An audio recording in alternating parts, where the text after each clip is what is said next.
కేసరిగిరి సాక్షాత్తు సీతా సహిత రామలక్ష్మణ హనుమంతుల వారు నడియాడిన స్థలం. శివుడు స్వయంభుగా వెలిసిన ఆలయం. హనుమంతుల వారు కాశీ నుంచి తెచ్చిన శివలింగాలను విసిరేసిన క్షేత్రం.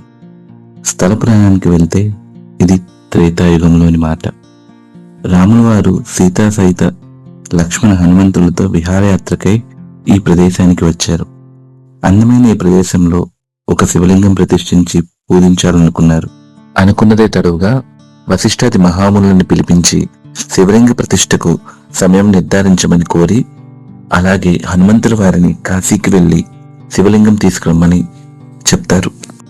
కాశీ క్షేత్రానికి వెళ్లిన హనుమంతుల వారికి అక్కడున్న శివలింగాల్లో ఏది విశిష్టమైనదో తెలియక అక్కడ ఉన్న శివలింగాల్లో కొన్నిటిని పట్టుకొని వస్తారు. ఈలోగా వశిష్ఠాది మహామునులు నిర్ణయించిన సమయానికి హనుమంతుల వారు శివలింగం తీసుకుని రాకపోవటంతో రాముల వారు శివుని ప్రార్థించగా శివుడే స్వయంభుగా లింగ రూపంలో ఇక్కడ వెలిశారు.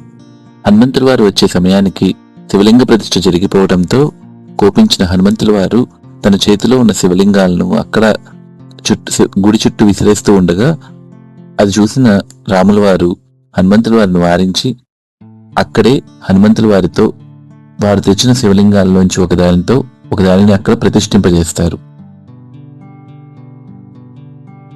హనుమంతుల వారు కాశీ నుంచి తెచ్చిన శివలింగాలు ఈ కొండ చుట్టూ ఉండటం వల్ల ఈ కొండకి కేసరగిరి అని పేరు వచ్చింది. ఇదే కాలక్రమేణా కేసరగుట్టగా మారింది. ఇప్పటికీ ఈ క్షేత్రంలో మనం అనేకమైన శివలింగాలు అక్కడక్కడ చూస్తూ ఉంటాం. సికింద్రాబాద్ రైల్వే స్టేషన్ నుంచి 35 కిలోమీటర్ల దూరంలో ఉంటుంది ఈ క్షేత్రం. ప్రతి మహాశివరాత్రికి లక్షలాది మంది భక్తులు ఇక్కడికి వచ్చి శివరాత్రి జాగరణ చేస్తారు. హనుమంతుల వారు కాశీ నుంచి తెచ్చిన శివలింగాలు ఈ కొండ చుట్టూ ఉండటం వల్ల ఈ కొండకి కేసరగిరి అని పేరు వచ్చింది.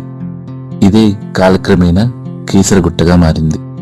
ఇప్పటికీ ఈ క్షేత్రంలో మనం అనేకమైన శివలింగాలు అక్కడక్కడ చూస్తూ ఉంటాం.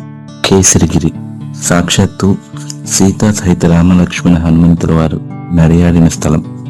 శివుడు స్వయంభుగా వెలిసిన ఆలయం.